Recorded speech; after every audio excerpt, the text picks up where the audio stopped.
Hello, nieces and nephews. I have another book for you tonight. It is called The Snowy Day, and this is the 50th anniversary. I can tell you one thing. I knew I read this book before. Just by looking at the pictures, I knew it brought back something from maybe living in Springfield, Massachusetts of when I went to SAC. That's like a preschool that is no longer there, but a lot of friends that I know have been through SAC preschool. This book is by Ezra Jack Keats.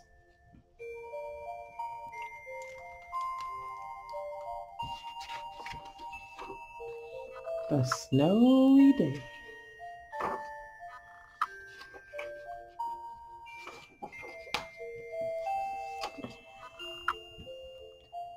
One winter morning, Peter woke up and looked out the window. Snow has fallen during the night. It covered everything as far as he could see. After breakfast, he put on his snowsuit and ran outside. The snow was piled up very high along the street to make a path for walking. Crunch, crunch, crunch. His feet sank into the window. He walked with his toes pointing out like this. He walked with his toes pointed in like that. He dragged his feet slowly to make tracks, and he found something sticking out of the snow that made a new track. It was a stick that was just right for smacking a snow-covered tree. Down fell the snow, plop, on top of Peter's head.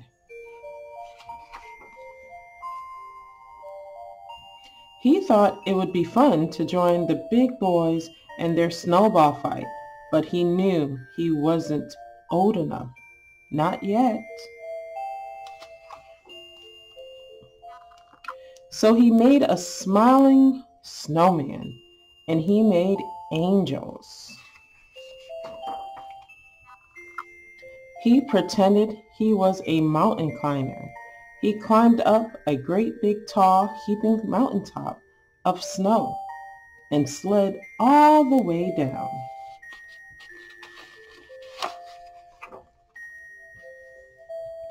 He picked up a handful of snow and another and still another.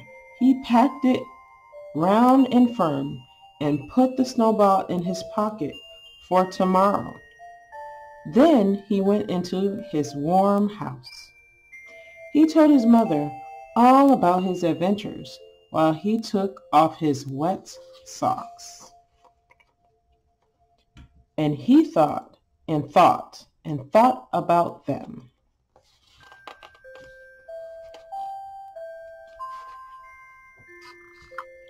Before he got into bed, he looked in his pocket. His pocket was empty. The snowball wasn't there. He felt very sad. While he slept, he dreamed that the sun had melted all the snow away. But when he woke up, his dream was gone. The snow was still everywhere. New snow was falling. After breakfast, he called to his friend from across the hall, and they went out together into the deep, deep snow.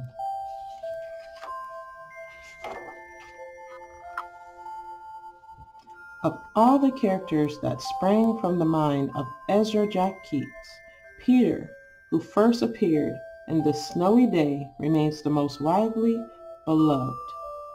Before this book came out, in the early 1960s, very few picture books have ever featured African American characters.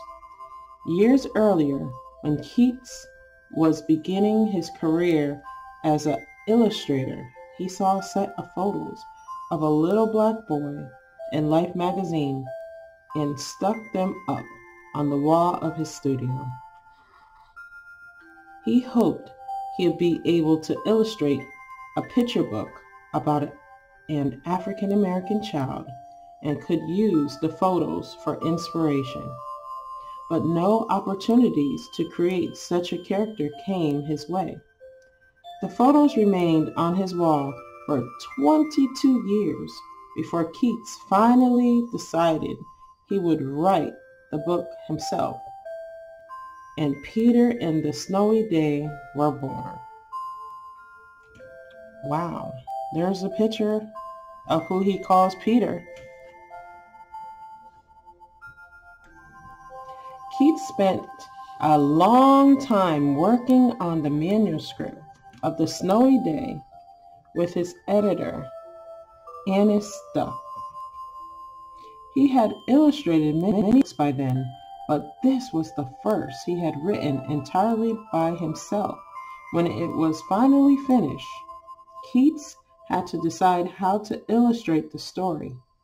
He knew he wanted the artwork to be different from anything he'd created before. From the beginning, Keats thought he might like to incorporate a little pattern paper into the mostly painted illustrations. But the more he worked on the book, the more his collage style developed, and the more paper he found that made it way into the book. As he described it, the creative efforts of people from many lands contributed to the materials in the book. Some of the papers used for the collage came from Japan, some from Italy, some from Sweden, many from our own country. The mother's dress is made of oilcloth used from lining cupboards. I made a big sheet of snow texture. I used gum erasers to achieve the effect of snowflakes. I cut patterns of snowflakes, dipped them into paint, and stamped them onto the pages. The gray background for the pages where Peter goes to sleep was made by splattering India ink with a toothbrush. Wow.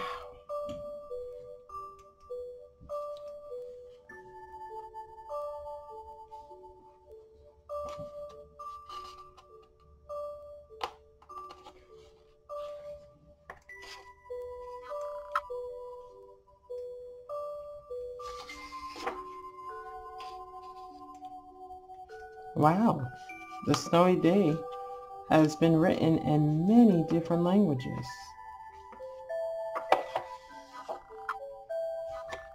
The end. On purpose, I'm making sure that I go to the library to pick up these books. Why? Because it's to let you know that you can have an adventure and you don't have to go and spend a whole bunch of money, and you have people that can guide you to find the books where people look like you, nieces and nephews, and you can have a great time. Looking at this book brought back so much memories of my older brother and I, Uncle Andre, when we would go to Springfield College and sled down that big hill. And anybody that lived in that area has memories of that. Snowball fights and sliding on the ice, because Springfield, Massachusetts definitely got cold and had lots and lots of snow. Again, sleep tight. Don't let the bed bugs bite. I'll see you tomorrow.